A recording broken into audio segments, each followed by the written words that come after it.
नमस्कार दोस्तों, आप देख रहे हैं राजस्थान समाचार। आए जान लेते हैं आज की बड़ी खबरें। आज गांव गांव ढाणी ढाणी में मोदी की गारंटी साकार हो रही। भाजपा कोर कमेटी की बैठक के बाद बोले सीपी जोशी। राजस्थान भाजपा कार्यालय में रविवार को भाजपा कोर कमेटी की बैठक हुई। इस बैठक में राजस्थान के प्रभारी अरुण सिंह, राजस्थान के मुख्यमंत्री भजन लाल शर्मा, भाजपा प्रदेशाध्यक्ष सीपी जोशी और अन्य कार्यकर्ता मौजूद रहे। इस दौरान भाजपा राजस्थान प्रभारी अरुण सिंह ने मीडिया से कहा कि राज्य में भारतीय जनता पार्टी की पूर्ण बहुमत की सरकार बन चुकी है। इससे कार्यकर्ता बहुत खुश हैं। राज्य में भजन लाल की सरकार बन गई है। सरकार बनने के बाद जैसे 450 रुपए में गैस सिलेंडर हो या SIT का गठन हो, हमने जो कहा वह हम कर रहे हैं।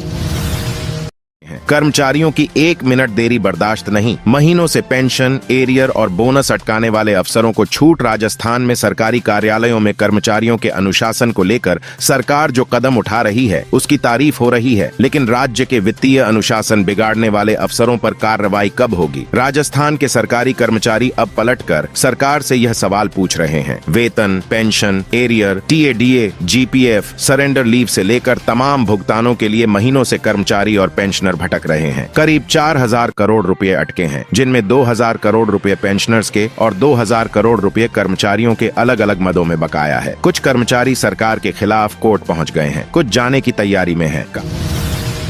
कांग्रेस बोली प्रदेश में फेरे लगा रही ED, 10 साल के वादे पूरे नहीं हुए। ध्यान भटका रही मोदी सरकार। राजस्थान कांग्रेस कमेटी की ओर से 1 फरवरी से चलाए गए अभियान के तहत रविवार को प्रदेश कांग्रेस प्रभारी सुखविंदर सिंह रंधावा, प्रदेश कांग्रेस कमेटी अध्यक्ष गोविंद सिंह डोटासरा और विधानसभा में विपक्ष के नेता टीकाराम जूली जोधपुर पहुंचे। जोधपुर में मीडिया से मुखातिब होते हुए प्रदेश कांग्रेस कमेटी के अध्यक्ष गोविंद सिंह डोटासरा ने कहा कि राहुल गांधी द्वारा निकाली जा रही न्याय यात्रा के अंतर्गत उठाए गए 5 मुद्दों को लेकर हम लोग भी राजस्थान के 25 लोकसभा क्षेत्र में जा रहे हैं। 1 तारीख से बीकानेर से इस अभियान की शुरुआत हो चुकी है।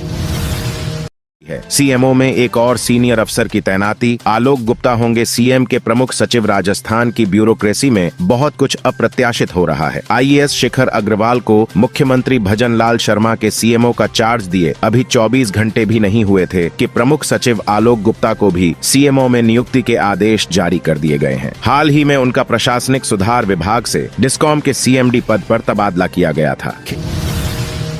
खेलों के प्रति नारी शक्ति को प्रोत्साहित कर रही है। सरकार होटल क्लार्क्स आमेर में चल रहे लिटरेचर फेस्टिवल में शिरकत करने पहुंचे। कर्नल राठौड़ ने कहा कि प्रधानमंत्री नरेंद्र मोदी के कुशल नेतृत्व और भगीरथ प्रयासों से हम सब भारत में 2036 में ओलंपिक गेम्स आयोजित कराने के लिए संकल्पित हैं। यह 140 करोड़ भारतीयों का सदियों पुराना सपना है जो निश्चित रूप से साकार होगा। भाजपा सरकार के पास स्याही नहीं तो दवात भेज दें। कांग्रेस प्रदेशाध्यक्ष गोविंद सिंह डोटासरा ने सोमवार को प्रदेश की भाजपा सरकार पर जमकर निशाना साधा। उन्होंने कहा कि वह हमारे कामों में गड़बड़ी की बात करते हैं। यदि गड़बड़ी आती है तो कार्रवाई भी करें। उन्हें किसने रोका है? जांच करनी है तो करो। उनकी कलम में स्याही नहीं तो हम दवात भेज देते हैं।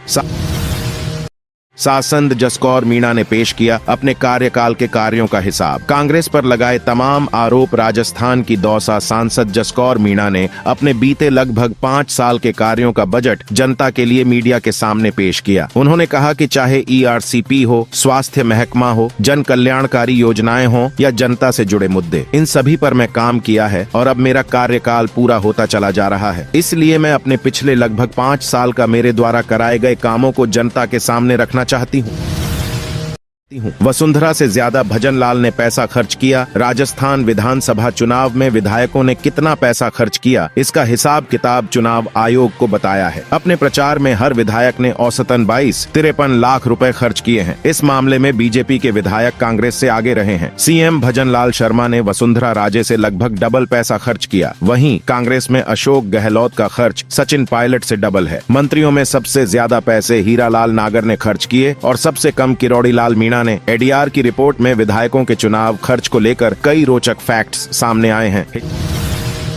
हिजाब पर प्रतिबंध लगाने के लिए अनशन पर बैठी तंजीम मेरानी बोली, नहीं लगी रोक तो त्याग दूंगी हिजाब को लेकर। राजधानी जयपुर में हुए आंदोलन के बाद में राजस्थान सरकार के शिक्षा मंत्री मदन दिलावर को सामने आना पड़ा। साथ ही यह कहना पड़ा कि स्कूलों में स्कूल ड्रेस कोड ही लागू होगा। जो इसकी पालना नहीं करेगा वह अपने लिए कोई दूसरा स्कूल ढूंढ सकता है। वसुंधरा राजे की सीट पर विवाद के पीछे क्या? राजस्थान विधानसभा में वसुंधरा राजे की सिटिंग पहली बार बड़ा मुद्दा बन गया है। विपक्ष ने सीनियर विधायक होने के बावजूद उन्हें निर्दलीय विधायकों वाले कॉलम में जगह देने के आरोप लगाए हैं। उनके करीबी विधायकों को भी उन्हीं की पंक्ति में सीट दी गई है। 7 फरवरी को जाट समाज करेगा रेलवे ट्रैक जाम। भरतपुर के उज्जैन तहसील के गांव जयचौली में जाट समाज के महापड़ाव का 20वां दिन है। जाट समाज ने 7 फरवरी को दोपहर 12 बजे दिल्ली मुंबई रेलवे ट्रैक जाम करने की घोषणा की है। अभी तक जयचौली में बैठे जाट समाज के पास केंद्र से वार्ता के लिए कोई बुलावा नहीं आया है, जिसके बाद जाट समाज ने अब रेलवे ट्रैक जाम करने का निर्णय लिया है।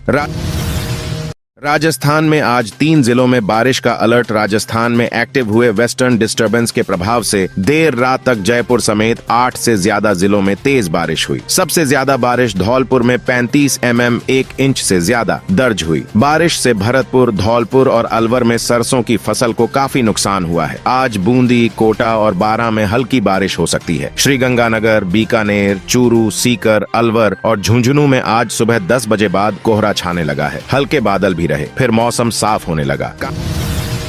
कांग्रेस प्रभारी रंधावा बोले, भारत रत्न मरे हुए को देते हैं। कांग्रेस के प्रदेश प्रभारी सुखजिंदर सिंह रंधावा ने रविवार को भाजपा के दिग्गज नेता लाल कृष्ण आडवाणी को भारत रत्न दिए जाने पर विवादित टिप्पणी की है। उन्होंने कहा कि भारत रत्न तो मरे हुए लोगों को दिया जाता है।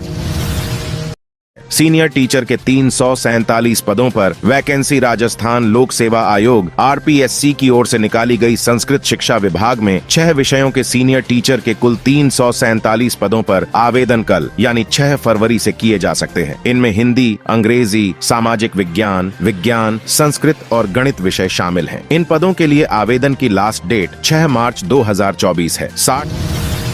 60 देशों से आएंगे 2200 से ज्यादा विदेशी मेहमान। विश्व में बने एकमात्र ऊं आकार के भगवान शिव मंदिर का लोकार्पण कार्यक्रम 10 फरवरी से शुरू होगा और मुख्य समारोह 19 फरवरी को होगा, जिसमें देश भर से लेकर विदेशों से भी सैकड़ों लोग इस ऊं आकार के बने मंदिर को देखने आएंगे। इसको लेकर तैयारियां जोरों पर हैं। देशी विदेशी मेहमानों को रोकने के लिए यहाँ विशेष व्यवस्था की गई है।